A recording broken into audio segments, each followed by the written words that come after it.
All right. I got all kinds of stories on you, by the way. I talked to Ed Foley, so I got all the dirt. So Uh-huh. you're very good to me. He knows better. So, 2 weeks away from the bowl game. We're starting to get into our Temple prep now. Our players are busy with final exams. So we're not doing a lot with them this week. And we'll get our bowl prep going on Sunday. And Temple is an excellent football team, 10-3. They're number 3 in the country in total defense. I think number 8 in scoring defense. Excellent players. Their defensive end, Reddick, is as good a pass rusher. Just a dominating player. They had 5 players on defense that made all conference, so there's almost half their defense that are all conference players. And offensively, they're physical. They're very balanced, over 400 yards a game. I think it's like, 225 passing, close to 200 rushing. Excellent backs, physical offensive line, and they're a 10-3 championship team. And they blew out a very good Navy team to win it. So they've won 7 games in a row.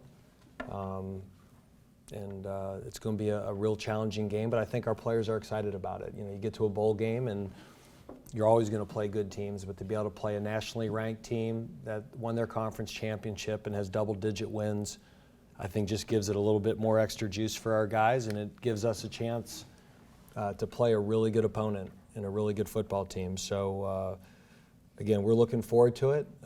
We're looking forward to the whole bowl experience. No player on our team has ever experienced it. Not one player in our program has ever been to a bowl. So we want them to enjoy it. The Military Bowl is a great bowl. Steve Beck and his staff do a great job running it. And there's a lot of great activities with it. But like any football game, there's a purpose. And we certainly want to go up there and play well and win the football game. But again, we know that'll be a challenge, and we've got a lot of work to do that. So I'll take any questions. You mentioned no players ever played on a bowl, and we spoke to 2 of your players just now, and they said that you pointed out, you told them this is only the 11th bowl game in Wake Forest history. Why was it important for you to point that out? Yeah, because you got to appreciate the opportunity. We want this to be something that happens every year. Historically, it hasn't been. And so going to a bowl for this football team, that was a big goal this year. And the goal wasn't just to get to the game.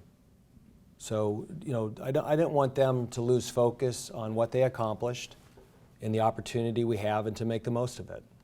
It's an easy sell, Dave. I mean, you couldn't have a better situation. You're in a bowl game, a shot for a winning season against a ranked opponent who happens to be a conference champion. Mm-hmm. I mean, you can mark so many things off your checklist with one win. Yeah, and the motivation level is going to be high. And again, our players know they're really good. I mean, you watch the film, and they're a good football team. And so again, I was just telling the staff, we're up there watching Temple film. I'm like, this beats the heck out of watching cut-ups right now. Because normally at this time of the year, you're breaking down your previous season, and I'd much rather be game planning, and we want to do this every year. And I think as a head coach, there's a balance with this. I think at times, you get to a bowl and you can crush your players, and it's another spring practice, and you do all this work and you make it not fun for them. And so I told the team, that the number one objective is that we become bowl champions. That's the number one goal this month, is that we become bowl champions. The secondary goal is I want them to also enjoy the bowl experience. I want everything, our time here, our time in D.C., to be something they look back and enjoy, so that becomes a motivator every year. I've been around places that the bowl experience was all this work that it's almost like, geez, let's not get the 6th win. We don't, I want them to enjoy it and want it be a goal that they want to be doing this every year. And then, really the third goal is it's a great opportunity to develop younger players. We've had 2 scrimmages with our red shirts already. We've given our younger players 180 reps of scrimmage and team reps already. So I told the older guys, we want you to enjoy it. The younger guys, this is your spring ball. You haven't run our plays in 4 months. And we went out there on Saturday and we had a scrimmage for an hour with the younger guys. And it's awesome to coach them. And they'll be better players in the spring because of it, and they'll be better players next season. So whether it's Jamie Newman or Taleni Seren or, Tyler Watson, or Akeem Byrd, or Malik Great, or Luke Masterson, Manny, it's just, we're getting all these guys a ton of coaching and a ton of work. So we want to make sure the older guys are conditioned and in good shape, but this is a great opportunity for us to develop our younger players. And we haven't had a chance to do that in 3 years. You mentioned having some shaky bowl experiences or not so pleasant bowl experiences. Were any of those your fault as a young head coach where you took a team to a bowl game and then you learned from that? Well, I view the 1AA, the FCS, the playoffs are kind of like bowls. So,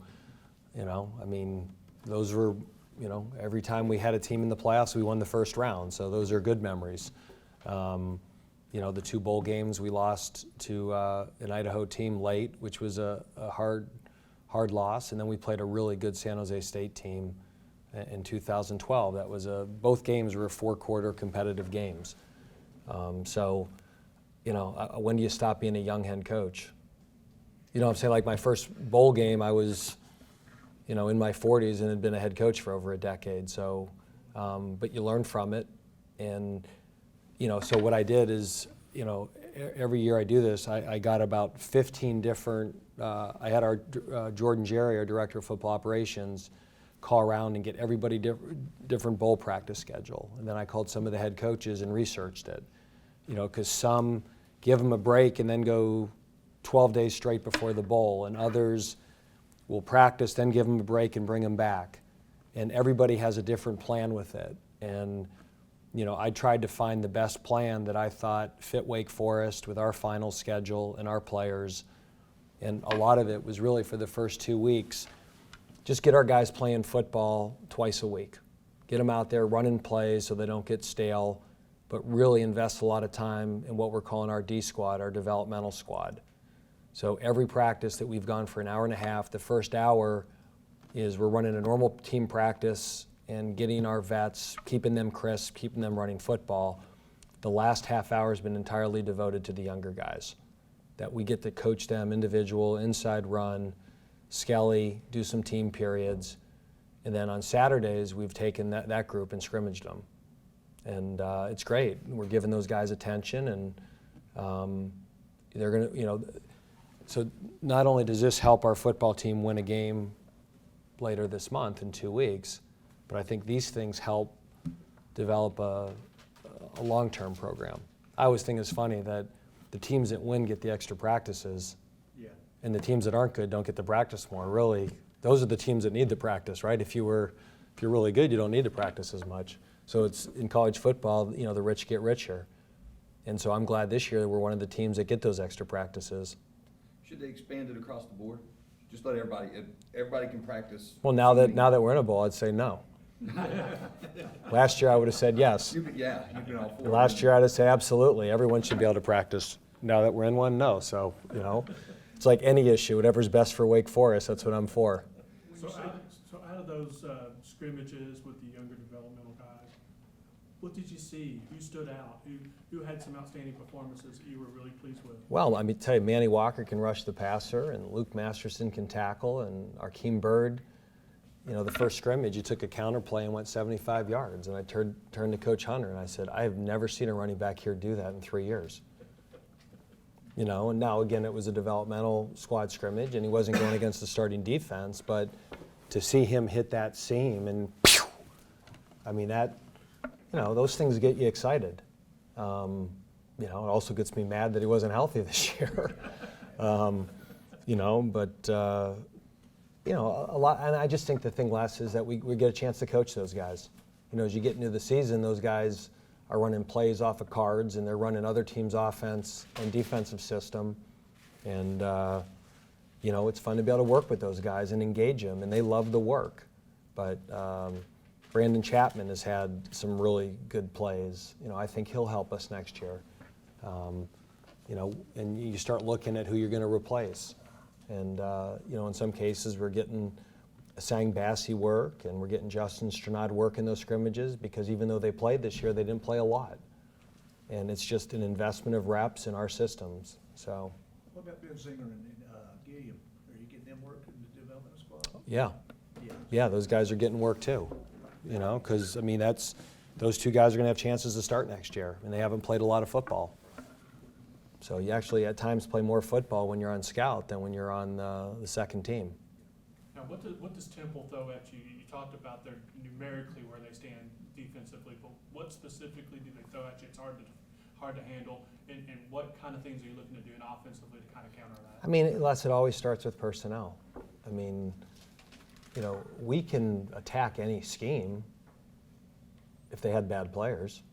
See what I'm saying? I mean, I'd rather go against a brilliant scheme and bad players than really good players in a simple bad scheme. Now with Temple, they've got good players and a good scheme. Their defensive coordinator, Phil Snow, is excellent. This is a very, very well coordinated defense. It is well thought out. They don't do a lot, but they do enough to throw wrinkles at you. And their front four is excellent. I mean, their two ends, I think, will play pro football someday. They were both all-conference players.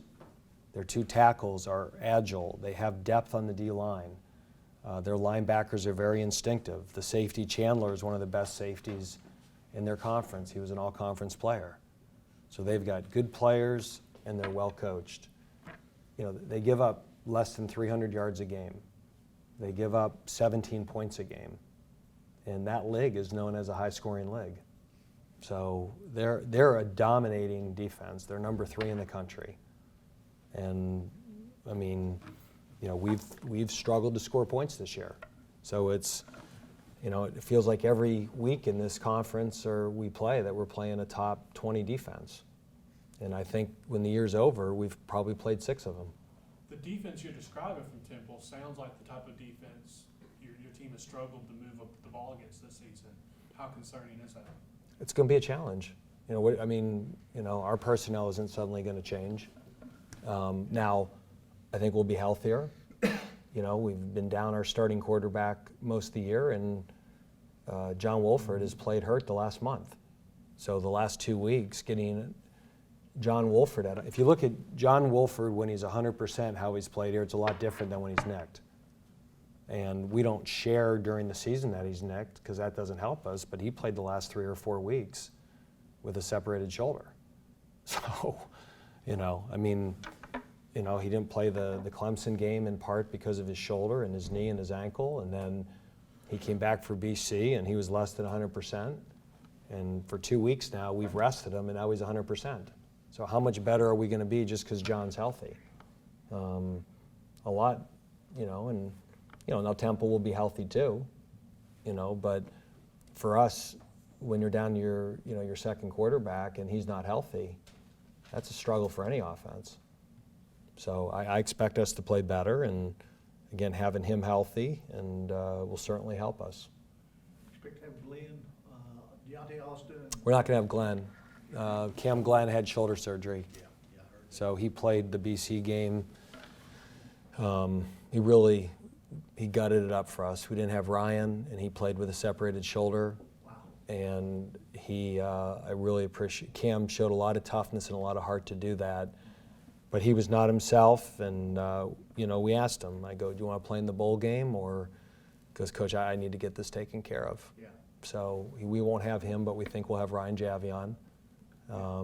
He's been able to practice, and so that'll help us. Yeah. And- And Deontay Austin. I'm not sure. You know, he had surgery on his hand, and you know, whether they let him play or not with a cast, we won't know for another week. I asked 2 players that got decidedly different answers. I asked Brad Watson, I asked Phil Haynes, difference between 6 and 7, 7 and 6. Brad says, well, it's just one game. The only important game is the next game, which is the mantra of the whole season. Mhm. Appreciate that. Phil Haynes said, oh, it's a huge difference. We got a winning season. We're going to carry that winning season, and we'll have momentum going into the off season when people look at this season differently. Where do you come down on Well, I want to win this game, Dan. You know, I mean, I'd much rather say on the recruiting trail we were 7-6 than 6-7. So, I mean, they're all big games, though. You know, in other years you'd rather be 9-3 than 8-4. You'd rather be 5-7 than 4-8. I mean, There's a difference there, though. yeah, but to me it's always a difference. You know, I mean, boy, 8-4. I would have loved to say we're 8-4 right now. That would sound a lot better than 6-6. But 6-6 sounds a lot better than 5-7. You know, you can. But you're right. It's a winning season, and that's important. But we are what we are. We've earned our record. It's 6-6, and we have a chance to be 7-6. So I'm not even thinking of the other number. Now, I know the dead period kind of just started. Did you notice a difference? I know you can't talk about specific folks, but in general, did you notice a difference with the reception from kids when you talk to them as you talk about the projection? I'll let you know the first Wednesday in February. Well, most of the 17 class was kind of locked in. Yeah, I know, Most but of the 18 they're not class- locked in until they sign. So, you know, to say that, is it more positive? Without question. Okay. I mean, to be able to go on the road and say, hey, because all these recruits, and I was very, I was very forthright with all you guys. I said, I think this year we're very capable of going to a bowl, and I'll be very disappointed if we don't. And I told recruits that. And so it's good to be able to say, yeah, we accomplished what we thought we could, and I also feel we left a little meat on the bone. You know, that, you know, I mean, you know, the goal was we wanted to get to a bowl this year, but as the year played out, I'm disappointed we didn't end up 8-4 or 9-3 or 10-2. There's a report Elko's interviewing at Notre Dame. Are you aware of that? I'm not going to talk about, I'm aware of the report, and I'm not going to ever talk about assistant coaches and other things. So that's, you know, I'm not going to confirm or deny. No comment. Hypothetically, if Don't go with hypotheticals on coaches. So don't go there. Just no comment. In a general sense, that's a good thing, though, because people look at your people, you're doing something right. Again, no comment. What are they doing right at Temple? Because they're only 3 years removed from 2-10. He did a great job of building the program. What did they do though that you maybe would like to emulate? What specific? I mean, I think they're doing what we've been doing. They've picked up their recruiting. They're developing players. They've stuck with systems. You know, they were 2-10. They didn't change their offense. They got better players to run it better. You know, it takes time. You know, I mean, not every place is Alabama that you're going to recruit. You know, there's some places that it takes time, that you've got to recruit players and grow your own and develop them. And, you know, there's sometimes a patience required at places that most people don't want to hear about, but it's real. And Temple was one of those places. And Matt Rule did a phenomenal job of sticking with his plan, not deviating from his plan when they were 2-10. And now they're champions. You know, so, you know, they probably didn't have 5 all-conference players on defense 4 years ago, but Phil Snow's been his defensive coordinator the whole time he's been there. You know, did Phil suddenly take a smart pill? Or did they have better players that could execute the scheme? And, you know, sometimes it takes time. And now on defense, they start 7 seniors. You know, they start 7 seniors, 2 juniors, 2 sophomores. I bet you some of those 7 seniors were part of a really bad defense 4 years ago. You know, why are you calling this coverage? Why are you calling this blitz? Why aren't you doing this? They had a plan and a system they believed in, and now they're the 3rd defense in the country. That happened to us at Bowling Green. I mean, you know, I can't tell you how many people at Bowling Green my first few years there, you know, wanted me to make a change with our defensive coordinator. We were young. I mean, Mike Elko didn't get any smarter from year 1 there to year 5, but we stayed with our scheme, we developed our players, and once we had players that could execute what we needed, we became a really, really good defense. And I believe the same thing will happen here on offense. So, I mean, we were not good on defense until our 4th year at Bowling Green. The same coaches, same coordinator, same system, and the players got better every year. And we went from a bottom 20 defense to a top 20 defense. When's your exams finish? Saturday. And do you go, when you start Sunday, you mentioned bowl prep, will that be daily all next week? Will you go daily next week? We'll have, what we're going to do is go 3 practices, Okay. and then take a day that we just have them lift and get treatment. Okay. And then we'll have a practice or 2 before we head to DC. And then we'll get up there, and then we'll have a couple practices up there. Okay. And what date do you leave for DC? We're going to leave on the 22nd. You've been there for almost a week, well, 5 days, yeah. Mm-hmm. Are the kids gonna get it home at all, or is it gonna be any period that they're gonna? They'll go home after the bowl game. You know, I think, I think when you play a game near New Year's, you get them home before the bowl. Yeah. You know, when you play the game right around Christmas, they'll have almost 2 weeks after the bowl, 10 days, 11 days, something like that. That's all I got. Good. All right, ready, break.